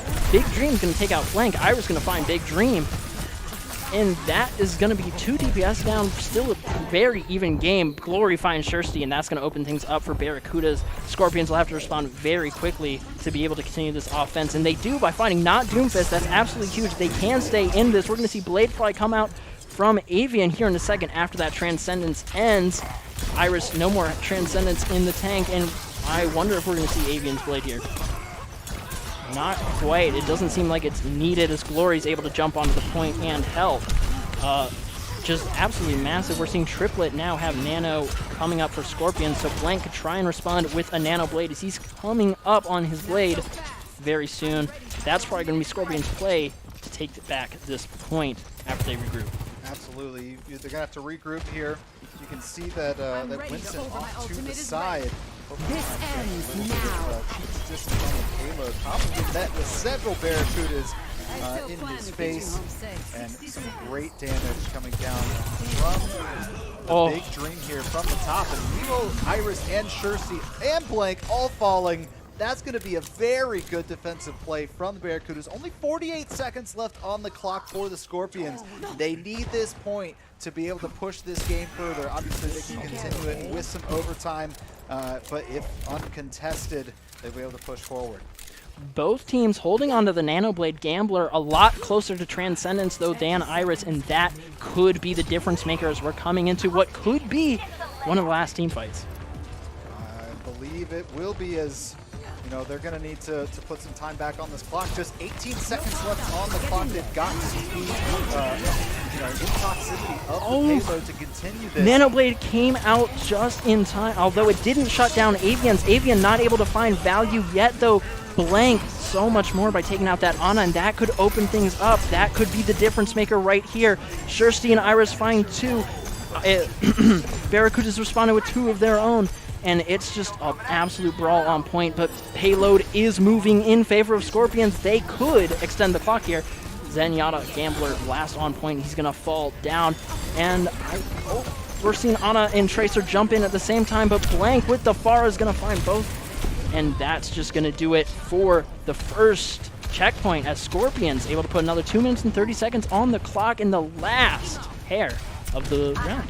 Yeah, I'm wondering how much the Barracudas really want to commit to that trickle. Obviously, if they're able to stop them from taking that first point, then the map is over, right? Barracudas win. But how long do you want to try and commit to that trickle? Just having a single player dying on the point, preventing them from getting that first point and the extra time. You're not really gaining anything from it because you're not knocking time off the clock, right? It's already in overtime. So I'd like to see Barracudas, I think that it was valiant of a couple of their players to try and maybe make some last-ditch efforts to try and slow them down until the rest of the team can come in. But the Scorpions, very, very aware that that was their last possible chance. So any movement coming from the Barracudas within the sight line of that payload, they were ready for it. Really nice job by Scorpions to extend this game just a little bit further. A minute and 30 seconds now left on the clock. in order for them to get to that second checkpoint. We're gonna see Blank take out the big Dream. Glory had used the ultimate to to try and stay alive and keep the space, but Newo's just able to push through and continue. Shursty has Bob ready to hold some sort of angle here. Fire's gonna come out onto the team of Barracudas, and Scorpion's doing a great job just continuing to push this payload. They had an excellent capitalize on the team fight that they won at the first checkpoint, pushing it all the way halfway to the next one already, and they're at this last corner, almost at checkpoint 2. Sleep comes down on Gambler. It's not going to be enough as Monkey Bubble drops to save his life. Blank, though, looking to put in some more work with this Vara, not having a mercy at all either. And Ana just doing a great job hitting these shots on Blank, and Blank doing a great job hitting the shots on Barracudas. Absolutely, I'm really impressed with the damage Blank has been able to put down. Now with ultimate ready, just wait for an opportune time for the team to start pouring out. And that's going to be looking to get into the back line, letting the tanks do their thing. And not used quite yet, but the amount of damage putting down, really pushing Barracudas away from that spot. And there we go, they start to filter out. I think a little bit of damage went down, but not a whole ton. Now Iris and Blank falling to the big Dream. Really nice plays on that Tracer. And that's going to be 3 down for Scorpions, and that's going to be it. They weren't able to get the that's second kind of point. surprising. I didn't realize it was that like intense at the end. And then I looked up at the clock. I was like, wait, there's 3 seconds left. Nobody's here. And Barracudas just did a great job holding there. Yeah, I don't think I actually realized that if all of the Barracudas were out on the point ready for that missile barrage, that means that the rest of the team has left and there's nobody on the Scorpions there to try and sustain that overtime into the second point.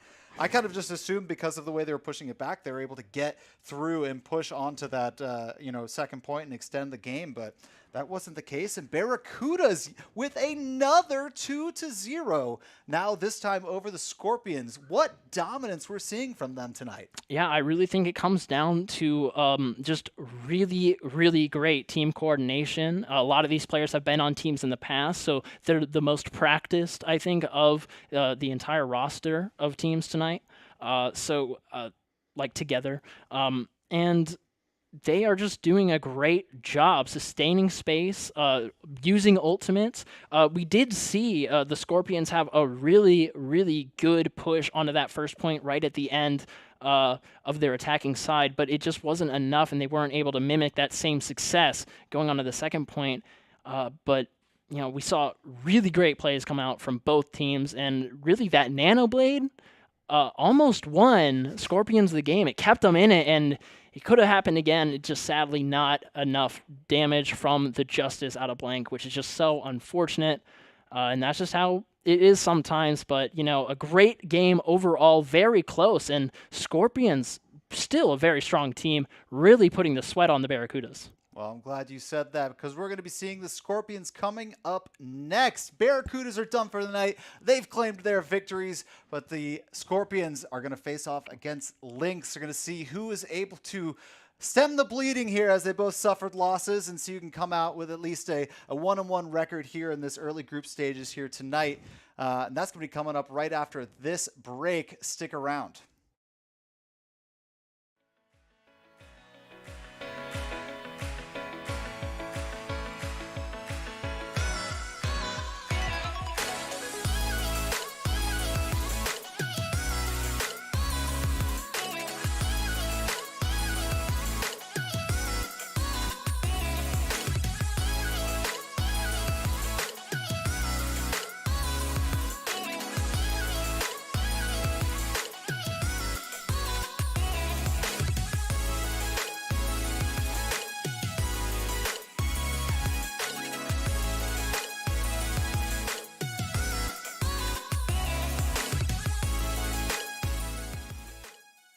You want to rank up in Overwatch or Valorant? Score pro advice at esportstower.com. Improve your game sense, improve your team play, improve your performance under pressure. We'll match you with great players and professional coaches to help you rank.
Welcome back, everyone, to this week's broadcast of the Esports Tower Rumble in Overwatch.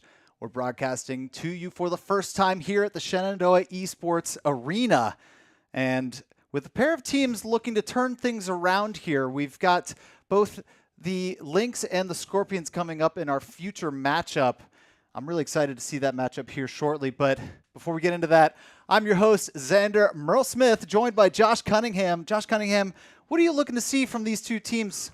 I'm really looking to see some good energy. That's what I hope. Both of them are coming off of 2-0 losses from Barracudas, but both were really close games. These are equally strong teams, I think. I think we're going to be going into probably a Game 3 this time, 1-1 each time. I would say it looked like the Lynx were a lot stronger on the push game mode, but as far as escort goes, we just saw, I think, the Scorpions do a lot more against the Barracudas, and I just am really excited to see them take each other on. Scorpions doing a great job. Sadly, we won't be able to see any more of Glory's glorious plays tonight, but that's what next week is for. Again, next Tuesday at 6 p.m., we'll be here yet again for more Esports Tower Rumble.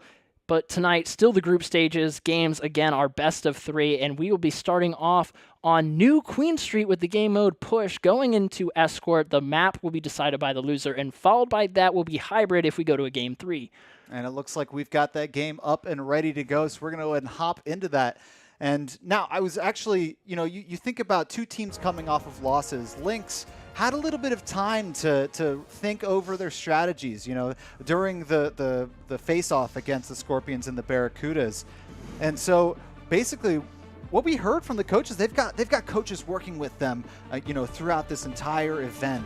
And it sounded like from the coaches that Lynx were having some issues with communication and trusting their teammates fully. They're still a recently formed team. Not many of them have played together. And it sounded like they were, maybe talking at each other a little bit more, not having good dialogue through a lot of the maps. And the team had some time to figure some things out. And a win against the Scorpions would look really, really good moving forward into next week. So we'll see how that will happen. And it would also be a great way to finish the night. So here we are once again. Let's take a look at some of these team comps. Josh, talk us through. Firstly, the most interesting thing I'm seeing right now is Newo hopping on that Reinhardt here. We've only seen Junker Queen really played on this map so far, so I'm really excited to see what Reinhardt's able to do in Overwatch 2 from Newo.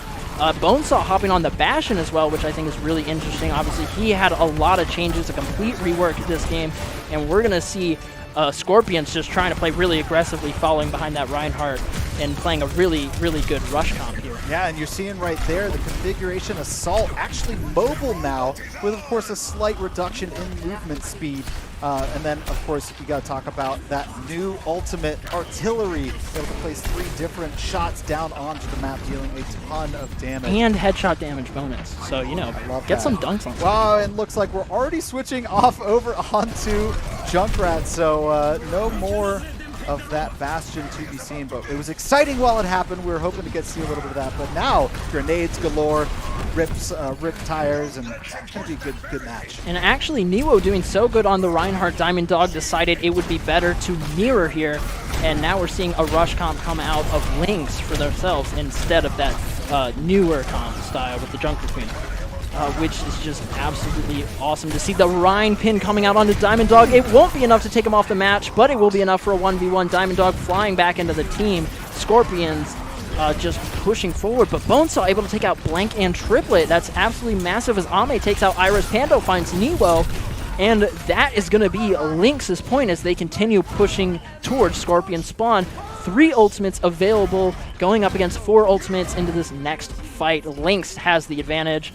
Let's see what happens. And I actually like this from 2 of these teams. They took a moment. They were able to decide what they wanted to do. Maybe some team comps they were a little bit more familiar with, right? Instead of trying to jump into that new meta on a limited beta, you're trying to figure things out. Here's the Rip Tire from Bonesaw.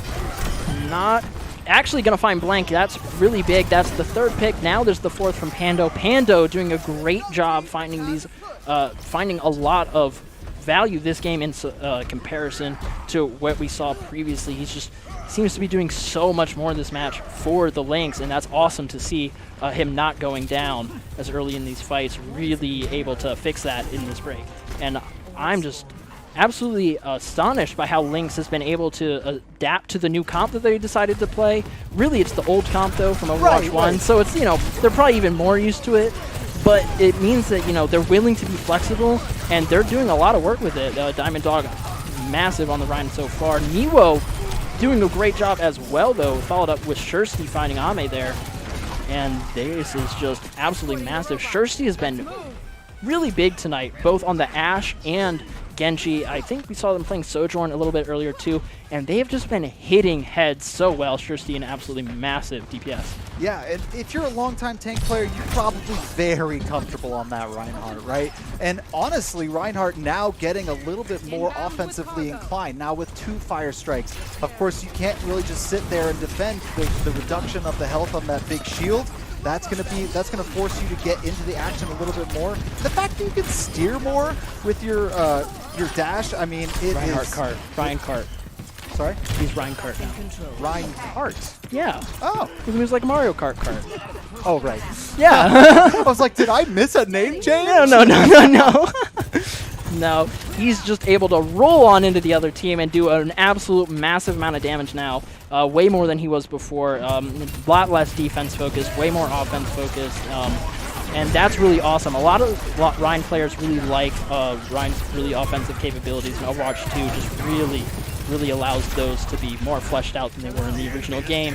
And we're seeing that come into fruition with Diamond Dog being absolutely huge here. Newo finding a lot of good picks, and it really comes down to which tank is doing more. But Shursty here, in each fight, I mean. But Shursty here finding 2 with Mango and Pando falling to that blade, and that's going to be huge as Scorpions take this team fight very, very fast. And they're pushing towards this first checkpoint now.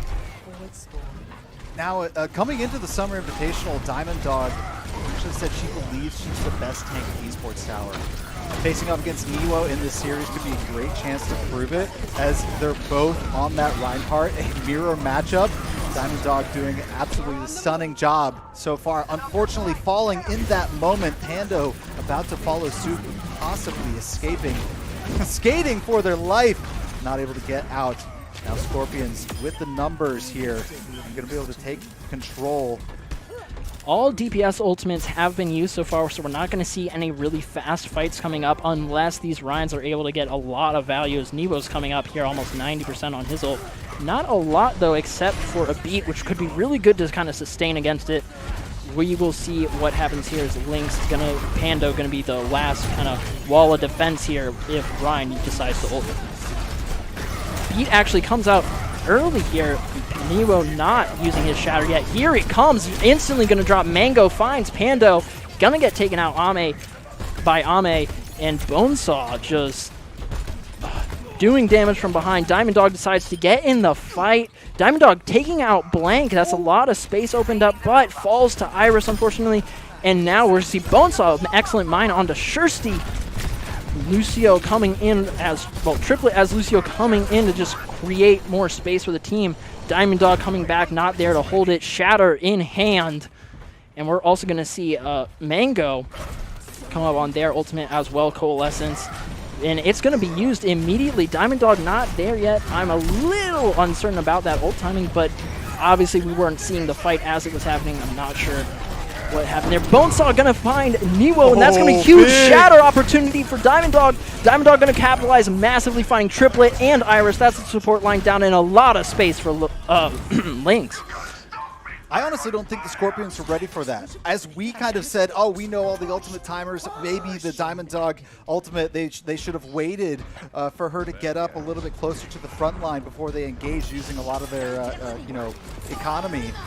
But then, Scorpions, maybe they just kind of assumed all the ults were used. Diamond Dog struts around the corner, lays down the hammer, and that was a huge fight one for them to push that a little bit further along. And Lynx looking strong. Yeah, absolutely. Bonesaw starting out the fight by just dropping a tire onto Newo's head, sending him back to spawn.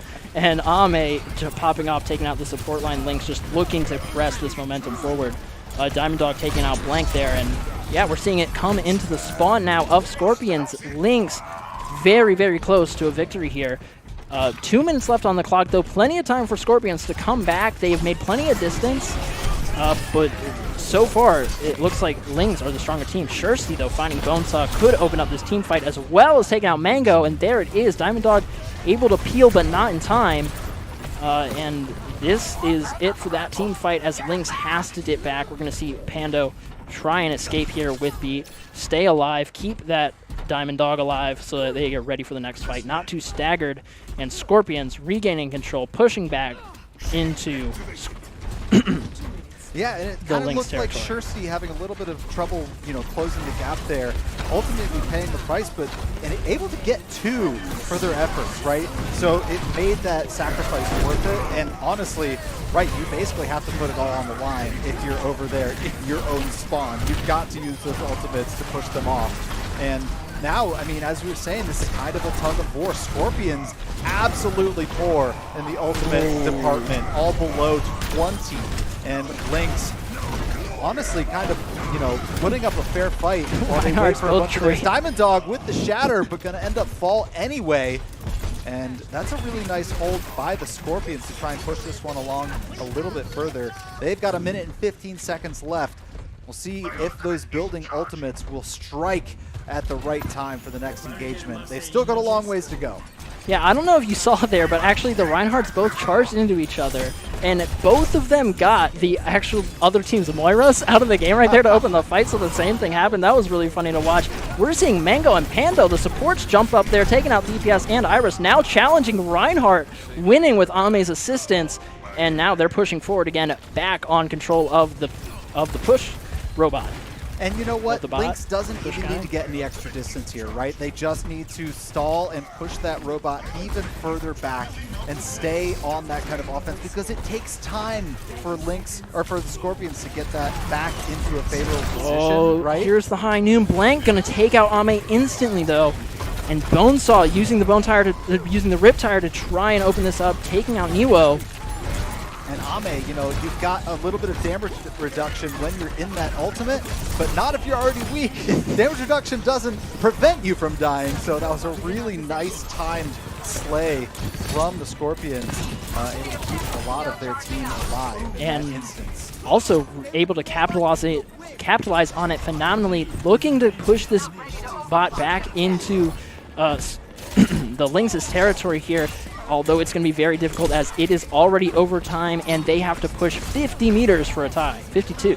That being said, Scorpions 2 ultimates to their name with a couple extras coming up right behind it. So this could be really well timed for the Scorpions if they're able to hold on for a little bit longer. Bonesaw going down in this instance, but Shursty and Blank falling for it. This is looking really good for Lynx as they still have the numbers 4-3. Ultimate still on Shursty. Will it be used to try and regain control for the Scorpions? It's still overtime, but they really are running out of options here in this final engagement. Massive heals coming out from the Scorpions onto Niwo to keep him alive as Diamond Dog solo shattered him and still wasn't able to get the kill. Just an absolute insane support line there for Scorpions, and this fight is so back and forth. Who's going to win it? And it looks like the Lynx came out on top. None of the Scorpions players were able to touch the point. So unfortunate for them, but absolutely huge game, and Diamond Dog really popping off. There were opportunities, and talking about Diamond Dog, let's take a look at the play of the game. And that's going to be that huge shatter we were talking about late to the fight, but it couldn't have been more perfect as wounded players running away, trying to retreat, and the entire opportunity shut down by the shatter, and the rest of the team wiped out. And that play led to them getting to push around into the spawn of the Scorpions, so it was a great opportunity for them. And I mean, what a game. If you guys want to check out more of this action, you've got to make sure to go on and check out the Esports Tower socials on Twitter, Instagram, Twitch, YouTube, Esports Tower. Go look for it. And if you want to see a little bit more from us, as we're going to be coming back to you with the action every Tuesday night at 6 p.m. Eastern. It's going to be Shenyu Esports for the aforementioned socials as well. Shenandoah Esports for Twitch and YouTube. And, I mean, what a play by Lynx. Yeah. We're talking about that play, the Reinhardt from Diamond Dog. Yeah. that final push, that's what gave them the little extra breathing room, right? It was winding down and taking away that extra time, not only, but also adding to the amount of distance that they had traveled. So really nice job on that Diamond Dog and on that Reinhardt Diamond Dog, kind of setting the tone of the standard that the tanks are, the quality are here in the Esports Tower. Yeah, and Niwo, nothing to be laughed at either. A lot of opening fights there and really excellent play. It just Diamond Dog was able to get the better of it in the end. And, Niwo is doing such a good job there. And unfortunately, they were able to get caught out, not able to block the shatter. They knew it was coming, but as soon as they got dropped, there's just nothing they could do about it. And it was go time for Lynx, and they knew it. They capitalized excellently, and I just think that was a great game. I mean, the Scorpions having a little bit of trouble stumbling there in the matchup against the Barracudas.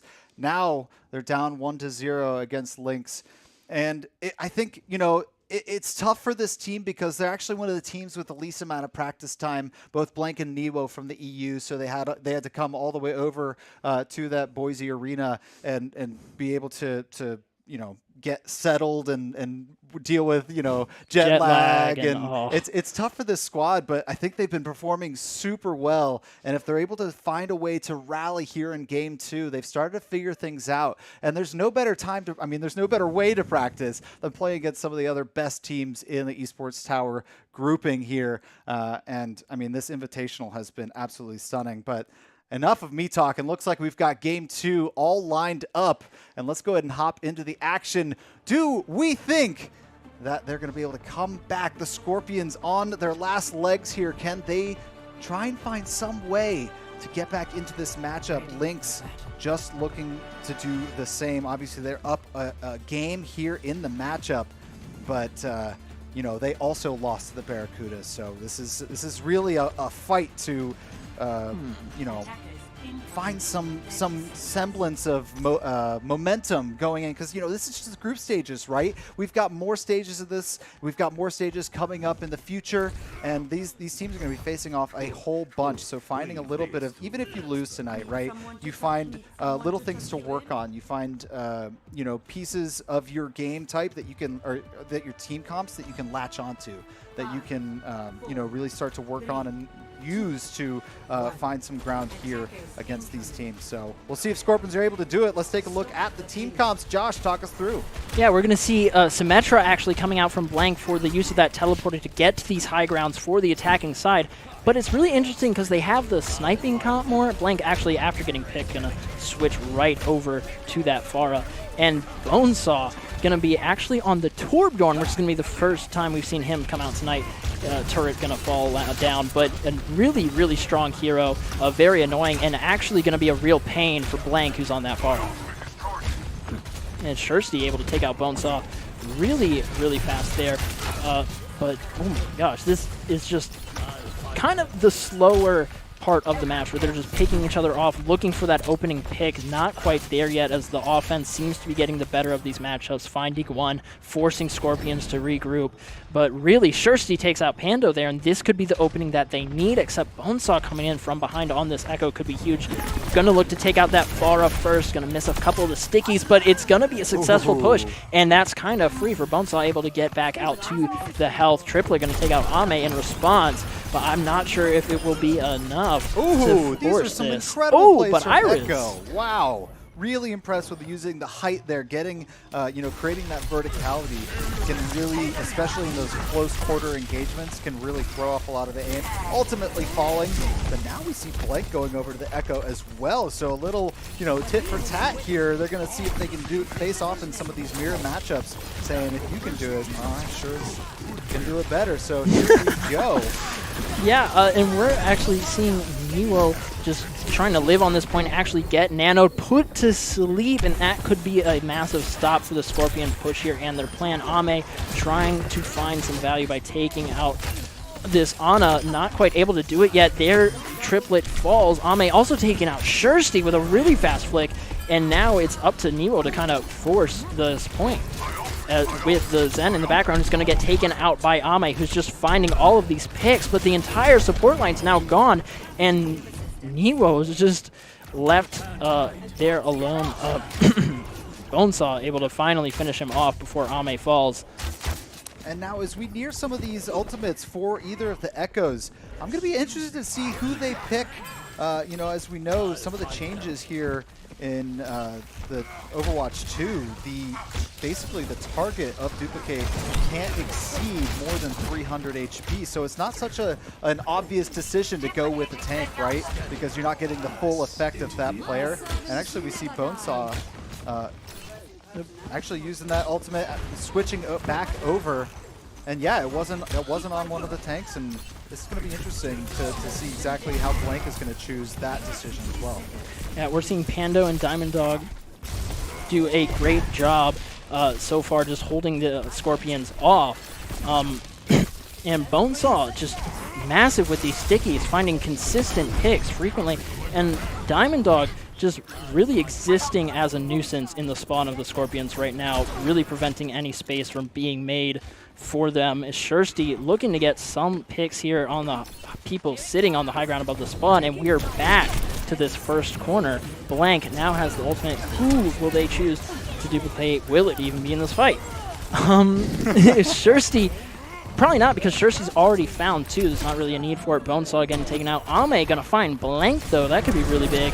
And we're gonna see Diamond Dog hop back onto this payload with Rampage and Nano, and just gonna be doing a lot of damage, trying to pressure this team off. Gets put to sleep, not quite falling yet, almost able to take one with, and not quite, as Shirsty's gonna shut down Diamond Dog. Wow, and we are already in overtime. Scorpions fighting for their group stage lives right now, as they just are able to sneak in overtime into that first point. And we'll see if I know it's a very, very tough part of the map to be able to push through, so we'll see if they're going to be able to find a little bit more success here moving forward into the second point, as so far seems to be the case. But Niwo getting dropped by Ame. What a small little window to find that shot through. But, you know, 100% power, headshot. Doesn't matter if you're a tank, it's going to do a lot of damage. Ame doing an excellent job for the DPS here on lanes, really just putting down so many headshots, really consistently. Bonesaw finding triplet there, and that is going to be huge as that Ana gets taken down immediately following the Zen. And that is opening up the fight as Ame finds two more. No healers for the Scorpions, and that's just going to be rough. Ame taking out Niwo as well, like I said, just hitting so many of these headshots. Wow. I mean, at this point in the stage of the game, the play of the game for me goes over to Ame with those snipes. Absolutely insane to open that fight up. As you were saying, tons of damage getting put down. Cheeky play from Bonesaw coming into the background, going to look for potentially a duplicate, finds the Ana, gets immediately put to sleep and shut down. Trying to get back to the team using the regular health pool now. Stickies come out, Transcendence from from the side of the Scorpions, and that is going to do for Bonesaw's push there. Not quite able to do enough in the back line there, but was able to get out, and now finding value on this re-push in with Diamond Dog, and there it is. Niwo able to take him down, but it's not going to be enough value as the Scorpions are pretty shut down in this team fight. Yeah, that was an interesting push from Blank there, a little bit on an island, trying to push into that courtyard. Probably, you know, waiting for Niwo, but Niwo was a little bit behind on the push, and ultimately falling for it, but able to regroup here and get back to full strength is really, I mean, I think it probably was, all right, well, I'm going to keep creating the space here. Obviously, I feel like I'm already going to go down. The team called for a death, perhaps, so that we can restart all together. And it is working as the Scorpions now with a really strong push here into the second point. They're going to need to stick onto that payload, though, because we are back to overtime already. It is ticking down. They've got to get on the point. Woo! Zen able to put his feet in the right spot just in time, though it is being contested. No Scorpions on the point right now. Monkey going to have to get back and really keep this payload alive for them. We're going to see Bastion hop over into his turret mode and melt through that Iris, and now just looking to shut down the rest of the Scorpions on this push. We're going to see Blank flying in with that Pharah. Not going to get much value right away. Nano coming on to Niwo to push through and try and get them off of this payload as many of the things as possible so that his team can push through. 2 on payload, and there it is. It worked, but at the cost of Niwo's life. That's a really worthy sacrifice. Using the ultimate, really, really excellent play from the Scorpions to take that point. Absolutely. What a big point. They've got the extra time added.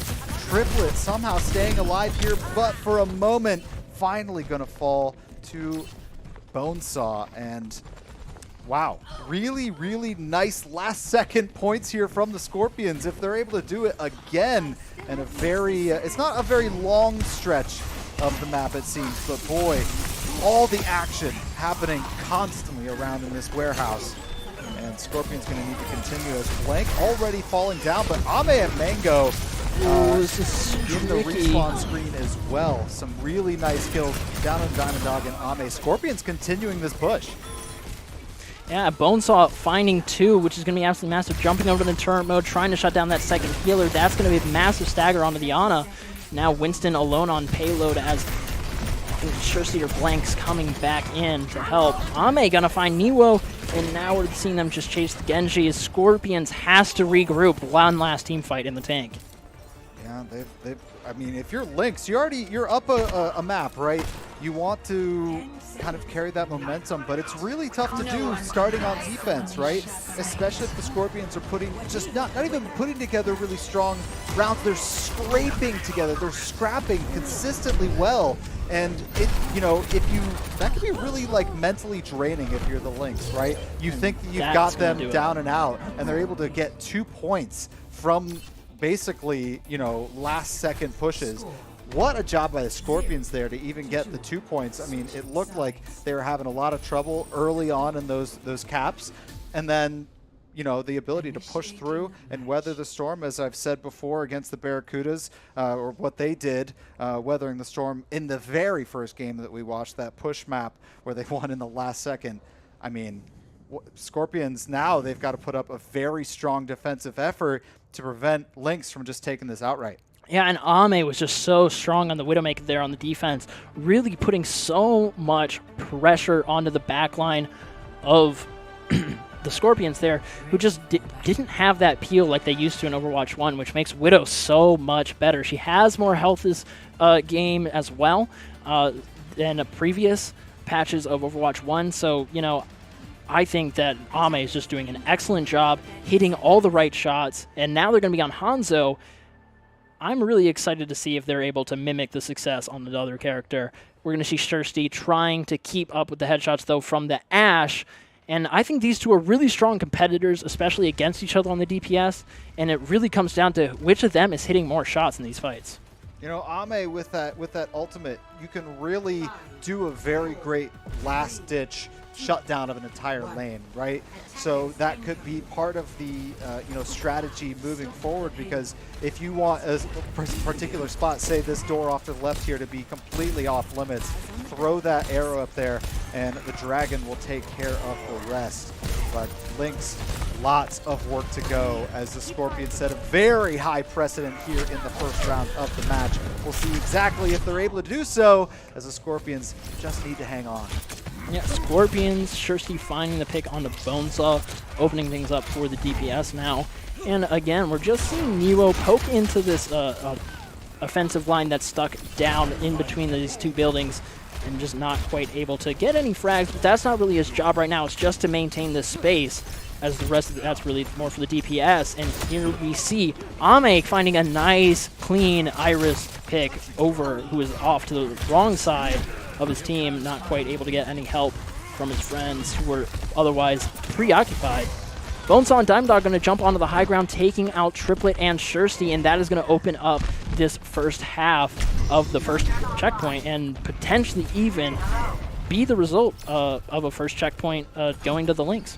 Yeah, absolutely. And Niwo just going to retreat a little bit, regain some of that HP, and settle on in for a potentially second push and try and prevent them from getting this first point. But they can relinquish this point and really continue to fight later on down in the map, but you really don't want to ever give too much extra time to the attacking team. And if you can even slow them down just for 30 seconds here, that's 30 less seconds they'll have on the future cap. But Link so far pushing super well. 2 minutes on the clock. And Ame with some huge kills down onto Niwo and Blank. And unbelievable job so far for Lynx to just dominate. Headshots. And what a shot, the falling headshot. Gosh. Ame Multiple play of the games going to looking Ame here. so good right now. So good.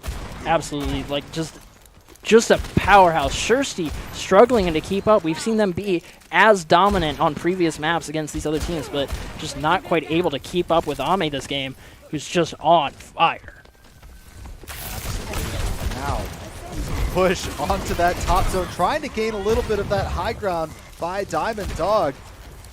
She's running in like a little crazy person because there's no teammates nearby, but enough to potentially push back here.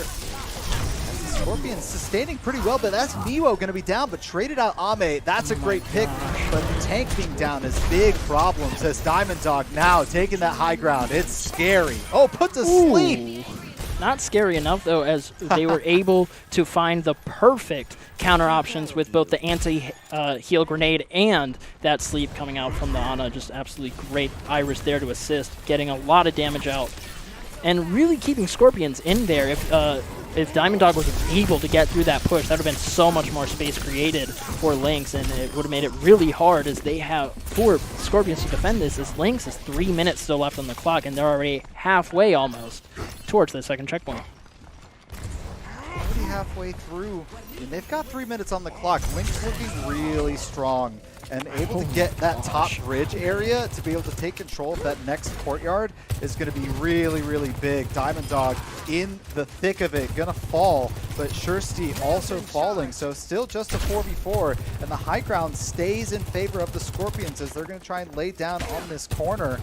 And really, Lynx respecting the damage output from some of these longer range DPS players.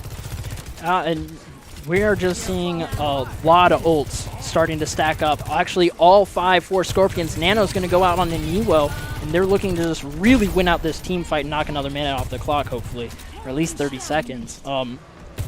We're seeing Neo pop Rampage here. Shursty used Bob. This is the play that they are committing to. Will they use the last 2 ultimates on this? I'm not sure that they will. Pando decides to use the Valkyrie to just keep this monkey alive. Well, Bonesaw, who is a monkey, alive. And it was a really good job. Shursty gets shut down, but Iris finds Diamond Dog Niwo taking out Mango. I absolutely think you try and use those ultimates, especially if you haven't already won the fight. Lynx able to get a couple kills of their own. Scorpions didn't win that convincingly, and they are going to be able to push back a little bit of this payload distance and waste a little bit of that clock, but it wasn't a real convincing win there early on in that fight. There was a bit of sustainability from that Lynx team, and I mean, now we don't have ultimates on either side, so we're back to the neutral game, and so far I think that has been kind of in favor of Lynx a little bit. But that being said, Niwo already falling. Diamond Dog with help, able to get that damage down enough, and gonna try and take this, and that's gonna be a quick little sleep, and gonna take this high ground. Pushing the DPS back away from that bridge and into this room is huge for Lynx. Absolutely. We are seeing the fight break out in the side room now as Cart is being pushed almost at that second checkpoint. 1 minute left on the clock. If they're able to get it here, this gives them an entire extra minute almost over what the Scorpions had on their attacking run. And Scorpions trying their best here to sustain. Ame hitting another really nice headshot on the Shursty that time. And Niwo gonna find Mango. And that could actually open this up. No healer left. And now Scorpions is gonna shut down this fight. Pando gets the res off, but it's not going to be enough, trading out the Mercy's own life almost. Actually, Niwo having to dip there, just barely enough cover fire coming out from the Mercy's team. 20 seconds left on the clock, now 15. Are they going to be able to touch point in time and extend overtime? They just have under 3 meters, I think 2.94 meters to get that extra point and the bonus time, but they've got to get on the payload now to continue to extend the round. Overtime will be sustained, but Bonesaw already down. Shursty triplet down on the side of the Scorpions. This is a great push here, and they've got the extra time. They're going to be able to push forward with 1 minute and 20 seconds now added. They don't even need to get all the way up the hill. They just need to get to that little indicator right there that you see at the top of your screen, the yellow one. And if they're able to surpass that, then they will have won the map. Yeah, really coming down to the wire. 1 minute left. We've been in this situation now, I think, 3 times tonight. Oh, yeah. So this is really intense, and this is the competition you want to see from the teams in this kind of the league. I mean, they picked the best of the best. They balanced the teams as best they could to create some of the most compelling and competitive matchups. Esports Tower knows what they're doing for sure. Absolutely. This has been an absolute thrill ride. 45 seconds left on the clock and barely anywhere to go for the Lynx. They've got to continue these skirmishes here in the side room, keep this payload alive. Obviously, don't need to stick on it as we're talking in one of the last matchups, but the time is ticking and they haven't won yet. Bonesaw able to find 2 picks there in that high ground, and that's really going to open up the space. Sleep going out onto Naiwo, and Mango going to be able to get the pick. Ame swapping over to Tracer to Apesale take out Shursty. Blank going to hit him with the rocket though. Pando decides to res Bonesaw. Diamond Dog takes out Blank, and that's going to do it as the Lynx win barely. So close. Barley. Barley won. Well, let's take a look at this Barley play the game from Ame on Widowmaker. I was saying Absolutely. a little of bit course. earlier, Right. and of course it turned out to be true. Let's take a look here. And that's going to be some major damage. Shursty going down. Just going to take the time, building up that power. Really and oh my patient gosh, look at the shots, the damage. Absolutely stunning. My goodness. Lynx able to rally there. I mean, kind of similarly to how the Scorpions were getting some last-minute ones, you know, saving that point too and really not having to push into further maps. I think for Lynx was basically the entire game plan for them. You know, they wanted to win fast and early, and like I said, it can be mentally draining to have to almost you know, stop them on offense several times and then, you know, have to fight and maybe not get that very last point and get that extra time. It was a valiant effort from the Scorpions. They unfortunately will fall to 0-2 here in the group stages. Lynx is 1-1 and the Barracudas at 2-0. Unbelievable stuff from all these competitors tonight. Yeah, I mean, they are doing an absolute phenomenal job. Everyone is. These games have been so close. Even the Scorpions, the Lynx, like, it's coming down to the wire every time. Their payload is always right on top of each other. It's not quite at that third checkpoint every time, you know, so we're seeing some excellent competition here tonight, and I'm really excited to see who's able to take this all in the next few weeks. Well, before we hop into next week's, we've got to talk about this week's Player of the Week, presented by Esports Tower. Score pro advice at esportstower.com. Improve your game sense, improve your team play, improve your performance under pressure. You'll get matched with great players and professional coaches to help you rank up. And this week, it will be Glory, of course, on the Barracudas. What an outstanding performance from that young man. Absolutely. Junker Queen dominance in all the junk goats that we saw tonight. Just an absolute phenomenal showing. Really able to just dominate the field. An excellent use and control of space as well. Not really going down too much, getting a lot of picks. Just overall a really valuable player to have on your team. And the Barracudas are really good for having him. Absolutely. Well, ladies and gentlemen, that's going to do it for us tonight. Congratulations to all our teams on the fantastic kickoff to the Overwatch Summer Invitational. Barracudas came out strong with a 2-0 start. Lynx able to rally to the 1-1, and that was a really nice job by them. We've yet to see the Vipers, who might even be the best team, they're saying, of this entire event, but they get to play next week. And I'm really excited to see them. So make sure to tune in next Tuesday at 6 p.m. Eastern Time for more exciting Overwatch action. We will see you next week.